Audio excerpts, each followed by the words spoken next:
让你国岛。是他一直在呼唤我。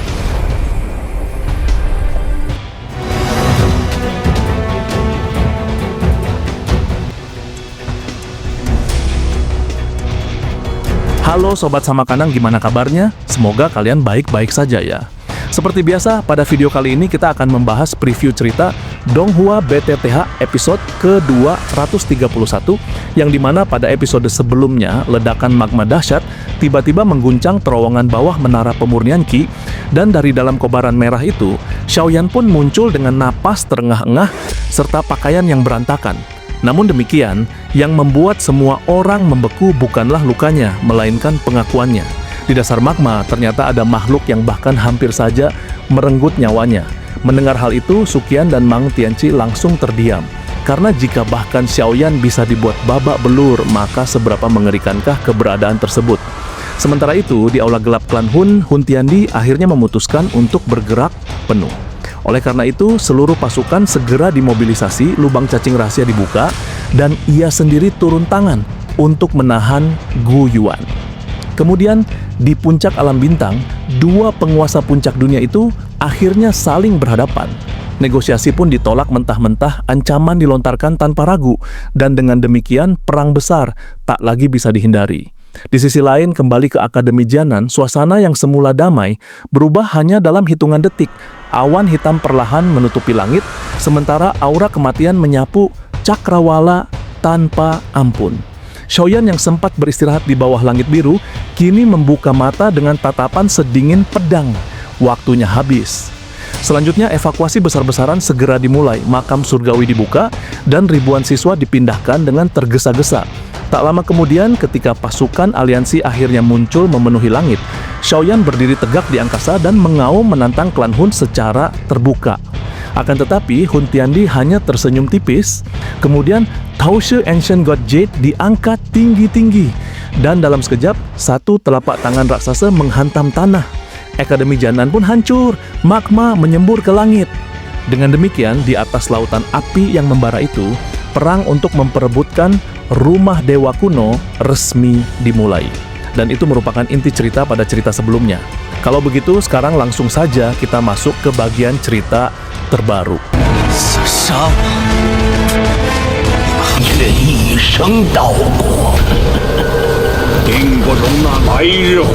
Di tengah kekacauan medan perang yang membara, Xiaoyan hanya mengulas senyum tipis saat berhadapan langsung dengan Hun Yuantian dan Hun Tiansheng. Kedua pria tua itu tampak mengerikan dengan tubuh yang diselimuti aura kematian yang sangat pekat. Hun Yuantian dengan mata yang memancarkan kebencian mendalam mengatakan bahwa Xiaoyan telah menghancurkan rencana besar klan Hun dan menegaskan bahwa pemuda itu pasti akan mati hari ini. Mendengar ancaman tersebut, Xiaoyan tetap berdiri kokoh meski ia menyadari bahwa klan Hun sengaja mengirim 2 bintang 8 Dousheng sekaligus untuk melenyapkannya. Kendati demikian, Xiaoyan merasa bahwa dengan jiwa di state miliknya, ia sanggup menahan tekanan ini demi mengurangi beban pasukan aliansi yang sedang bertaruh nyawa di atas lautan magma. Tak lama setelah itu, Hun Yuantian memulai serangan pembukanya dengan mengayunkan telapak tangan yang membawa angin kematian yang mampu melayukan kekuatan hidup siapapun. Melihat hal itu, Xiaoyan segera membalas dengan melepaskan Purifying Demonic Lotus Flame dari dalam tubuhnya yang langsung memurnikan aura aneh tersebut dalam sekejap.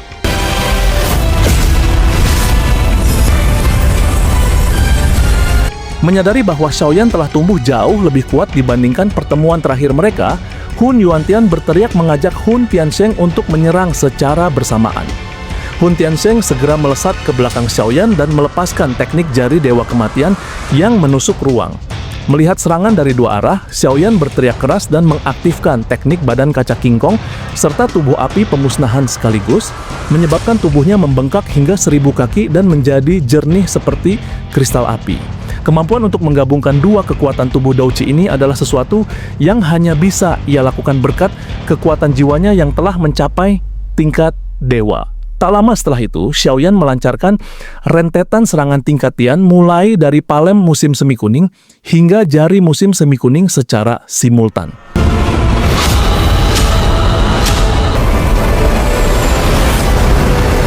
Melihat hal itu, Hun Yuantian terpaksa mengeluarkan teknik makam kematian raksasa untuk menahan gempuran liar Xiaoyan yang menyebabkan ruang dalam radius 10.000 kaki runtuh menjadi kehampaan.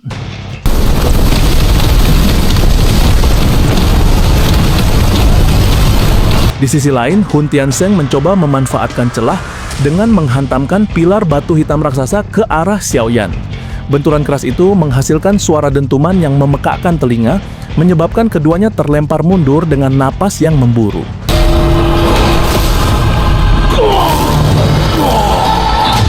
Hun Tiansheng mengakui dengan nada rendah bahwa tidak heran Xiaoyan mampu merebut harta klan mereka sebelumnya. Melihat lawan yang mulai terdesak, Hun Yuantian memutuskan agar mereka tidak lagi menahan diri dan terus menyerang habis-habisan sampai Xiaoyan kehabisan energi. Melihat peluang yang tepat, Xiaoyan tiba-tiba melambaikan tangannya dan mengeluarkan gerbang keheningan maut yang selama ini ia simpan.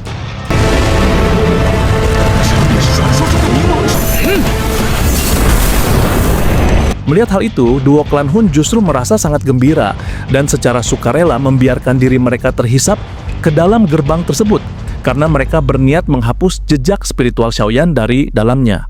Namun, tak lama setelah mereka masuk, wajah mereka berubah pucat saat menemukan bahwa bagian dalam gerbang tersebut telah dipenuhi oleh lautan api merah muda yang mengerikan.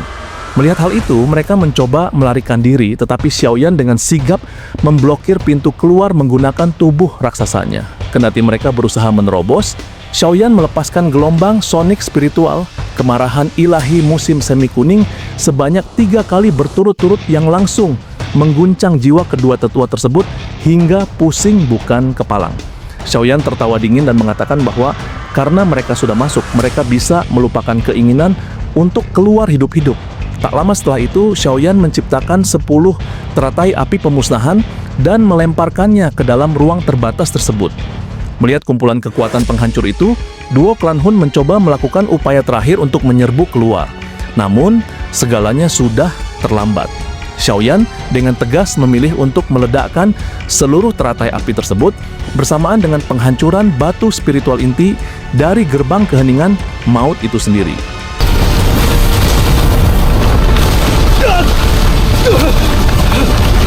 Melihat gerbang yang ia bangun selama ratusan tahun hancur begitu saja, Hun Yuantian merasakan sakit hati yang luar biasa. Namun sedetik kemudian kekuatan destruktif yang tak terlukiskan melahap tubuh mereka berdua. Xiaoyan kemudian segera mundur menjauh dari ledakan kabut hitam tersebut, seraya menyeka keringat dingin di dahinya, yakin bahwa serangan itu akan membuat kedua musuhnya terluka sangat parah. Melihat hal itu, perhatian Xiaoyan mendadak teralihkan ke arah lautan magma di bawahnya yang mulai menunjukkan fenomena ganjil. Sebuah pusaran raksasa yang sangat besar mulai terbentuk, seolah-olah ada sesuatu yang luar biasa agung yang akan segera naik ke permukaan. Melihat pemandangan tersebut, mata Xiaoyan menjadi sedingin es saat ia menyadari bahwa rumah dewa kuno yang legendaris akhirnya akan benar-benar menampakkan diri di hadapan seluruh dunia. Gelombang raksasa yang tak terbayangkan tiba-tiba terbentuk di tengah lautan magma yang luas, menciptakan sebuah pusaran air api setinggi 10.000 kaki yang perlahan-lahan menelan seluruh permukaan cairan merah tersebut.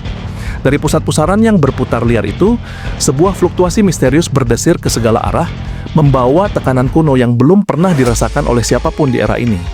Melihat hal itu, Xiaoyan menjadi sangat waspada. Ia sama sekali tidak lupa bahwa di kedalaman kegelapan sana terdapat makhluk misterius yang menjaga istana dewa kuno.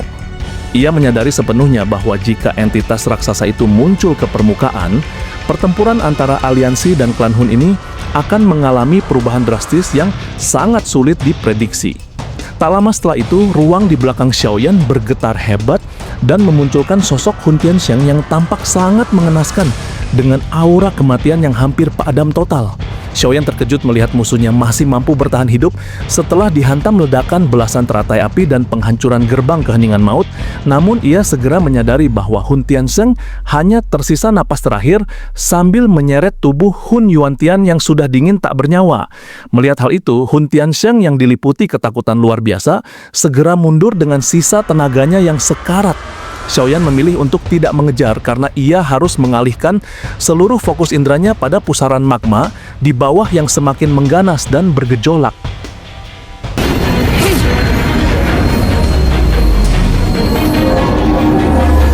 Di sisi lain, pertempuran di angkasa antara Gu Yuan melawan Nihility Devouring Flame beserta dua sesepuh klan Hun lainnya juga mencapai titik didih. Kedua sesepuh tersebut terlempar mundur dalam kondisi yang sangat hancur setelah gagal total membendung kekuatan murni dari Gu Yuan. Nihility Devouring Flame menunjukkan ekspresi ketidakpuasan yang mendalam. Meskipun jiwanya telah mencapai tingkat die state, ia tetap tidak mampu menandingi kekuatan tempur Gu Yuan yang merupakan puncak dunia. Tak lama setelah itu, Gu Yuan melesat secepat kilat ke arah Hun Tiandi dan melancarkan serangan telapak tangan raksasa yang mampu membelah lautan.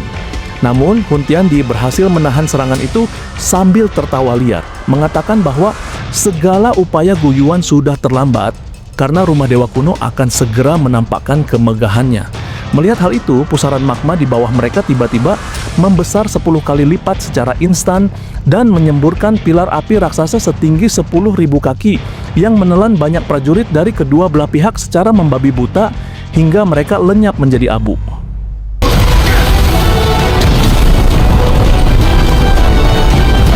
Hun Tiandi tampak sangat gembira saat merasakan Toshe Ancient God Jade di genggamannya menjadi sangat panas dan bercahaya terang, sebuah pertanda bahwa gerbang yang terkunci telah merespons kuncinya. Akhirnya sebuah pintu batu kuno raksasa yang sangat agung perlahan-lahan naik dari dasar magma menuju angkasa luas. Aura kuno yang sunyi dan hampa segera memenuhi seluruh dunia, menciptakan keheningan mutlak di mana ahli sekuat Gu Yuan dan Hun Tiandi sekalipun merasakan getaran teror yang nyata jauh di dalam lubuk hati mereka.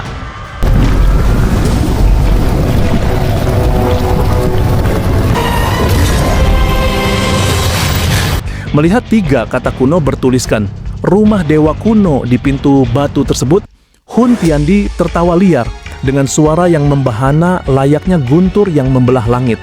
Ia bergumam penuh emosi bahwa ia akhirnya menemukan tujuan yang ia kejar mati-matian selama ribuan tahun. Gu Yuan yang berdiri terpana menyadari bahwa tekanan agung tersebut adalah milik seorang Daudi asli, sesuatu yang sangat suci namun menakutkan bagi para fana. Di sisi lain, Xiaoyan yang mengamati dari kejauhan merasakan tekanan spiritual yang semakin luar biasa berat saat ia mencoba mendekati pintu batu tersebut. Namun ia terus bertanya-tanya mengapa makhluk penjaga misterius yang ia temui di bawah sana belum juga menampakkan wujudnya di tengah kekacauan ini. Tak lama setelah itu, Hun Tiandi mengangkat giok kunonya tinggi-tinggi untuk memicu mekanisme pembukaan gerbang yang telah tersegel selama 10.000 tahun. Melihat hal itu, Gu Yuan segera bergerak agresif untuk merebut giok tersebut. Namun Hun Tiandi dengan lincah menghindar ke kejauhan. Gu Yuan menegaskan bahwa membuka mansion legendaris ini tidak akan semudah yang dibayangkan dan ia terus menempel ketat Hun Tiandi untuk merusak konsentrasinya. Di sisi lain, Xiaoyan yang terus memantau setiap riak kecil di permukaan magma, tiba-tiba merasakan firasat buruk yang sangat mencekam. Melihat pergerakan cairan magma yang meledak secara tidak wajar, ia berteriak dengan suara yang sangat keras, memperingatkan seluruh pasukan aliansi untuk segera terbang menjauh dari lautan magma secepat mungkin. Melihat hal itu, gelombang magma setinggi ratusan ribu kaki tiba-tiba meledak ke arah langit dengan kekuatan yang sanggup meruntuhkan gunung, diikuti oleh raungan dahsyat yang mengguncang bumi hingga retak. Sebuah aura ganas yang setara dengan kekuatan puncak Gu Yuan saat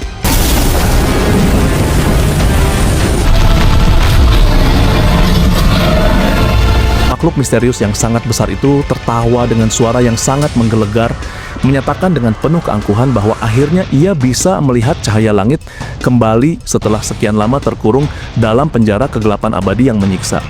Lautan magma merah ceras ketika melahap dunia di bawahnya, mengubah seluruh wilayah Black Corner menjadi tungku raksasa dengan suhu ekstrem yang sanggup melelehkan logam dalam sekejap. Melihat gelombang magma setinggi 100.000 kaki itu menyapu daratan layaknya air bah api, kedua pasukan besar terpaksa mundur dengan tergesa-gesa dalam kepanikan yang luar biasa. Gu Yuan dan Hun Tiandi pun menghentikan pertarungan mereka sejenak, menatap tajam ke kedalaman lautan api, di mana mereka merasakan kehadiran sesosok makhluk yang sangat menakutkan, yang auranya bahkan membuat para petinggi klan kuno merasa terancam. Tak lama setelah itu, air terjun magma yang semula naik ke angkasa jatuh kembali ke permukaan dan muncullah kepala raksasa dengan aura ganas yang menatap seluruh orang di langit dengan pandangan penuh kejutan. Makhluk misterius itu bergumam dengan suara yang menggetarkan jiwa bahwa ia tidak menyangka ada seseorang di zaman ini yang berhasil memperoleh Tushi Ancient God Jade dan memanggil rumah dewa kuno dari tempat terkutuk itu. Melihat hal itu, Gu Yuan mencoba bersikap sopan dengan menangkupkan tangan dan memperkenalkan diri sebagai kepala klan Gu, yang segera disusul oleh Hun Tiandi dengan nada yang sangat hormat guna mencari muka. Namun, mendengar nama klan Gu dan klan Hun, makhluk itu justru tertawa mengejek dengan suara yang memekakkan telinga. Ia mengatakan bahwa puluhan ribu tahun lalu, kedua faksi tersebut hanyalah faksi kecil yang sama sekali tidak dianggap besar di matanya. Sebuah pengakuan yang membuat Gu Yuan dan Hun Tiandi terperangah menyadari betapa tuanya makhluk di hadapan mereka. Tak lama setelah itu, makhluk tersebut bertanya dengan nada penuh selidik mengenai siapa yang telah berjasa memanggil mansion ini karena ia merasa berutang budi kepada orang tersebut. Hun Tiandi yang merasa mendapat angin segar segera melangkah maju dan mengklaim dengan bangga bahwa dirinya lah pemegang giok kuno tersebut. Makhluk itu kemudian mengecilkan tubuh raksasanya dalam kilatan cahaya ungu dan berubah wujud menjadi pria parubaya berambut ungu keemasan dengan mata yang memancarkan tekanan luar biasa. Ia mengatakan bahwa ia menerima bantuan Hun Tiandi dan akan membalas budi tersebut di masa depan, namun untuk saat ini ia memiliki urusan pribadi yang jauh lebih mendesak untuk diselesaikan. Tiba-tiba pandangan pria misterius itu terkunci tajam pada Xiaoyan dengan ekspresi sedingin es yang mematikan. Melihat hal itu, Xiaoyan segera bersiaga penuh dengan keringat dingin mengucur, dan benar saja pria tersebut langsung menyerang dengan cakar emas raksasa yang merobek ruang secara instan. Pria misterius itu menegaskan dengan suara penuh amarah bahwa ia akan melawan siapapun yang berani ikut campur karena ia mendeteksi bau darah anaknya yang unik pada tubuh Xiaoyan. Ia menuduh Xiaoyan telah melahap dan memurnikan kekuatan garis keturunan-keturunannya, bahkan mungkin telah membunuh anaknya tersebut. Hun Tiandi tertawa, puas melihat aliansi dalam kesulitan besar. Sementara Gu Yuan yang murka segera memerintahkan seluruh pasukan untuk melindungi Xiaoyan demi keselamatan menantunya. Kendati demikian, kekuatan pria misterius itu berada di level yang mustahil untuk dibayangkan. Ia mengeluarkan raungan gelombang sonik yang begitu dahsyat hingga menyebabkan langit bergetar hebat. Lei Ying dan pasukan aliansi lainnya yang mencoba merangsek maju langsung terpental jauh dengan tubuh berlumuran darah hanya oleh satu teriakan tersebut. Di sisi lain, Cailin yang berubah wujud menjadi ular penelan langit 9 warna dan Shun mencoba melancarkan serangan kombinasi api emas, namun pria tersebut menghancurkan serangan mereka hanya dengan satu pukulan ringan yang sangat santai. Melihat ruang di sekitarnya telah disegel secara total dan tidak ada celah untuk melarikan diri, Xiaoyan mengambil keputusan gila yang paling ekstrim. Ia mulai membengkakkan tubuh fisiknya dan berencana meledakkan dirinya sendiri agar jiwanya bisa meloloskan diri dari cengkeraman maut.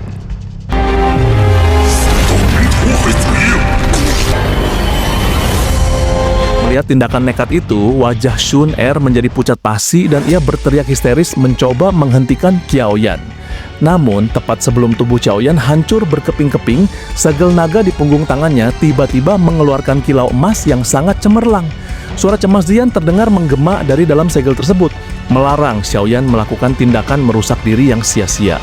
Tak lama setelah itu, ruang di depan Xiaoyan terbelah secara paksa, dan Zian muncul dalam wujud naga emas raksasa yang langsung melilit tubuh Xiaoyan guna menekankan stabilitas energinya.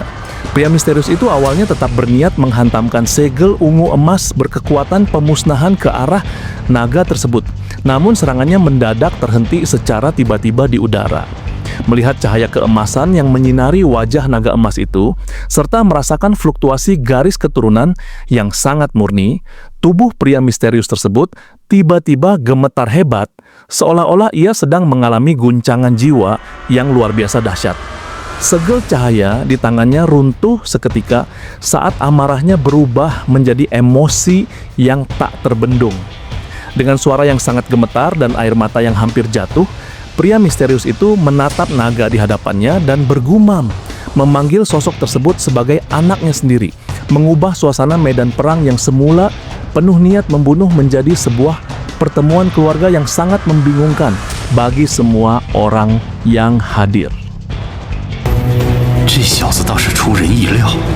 至于你能修炼到什么境界，就看你自己的造化了。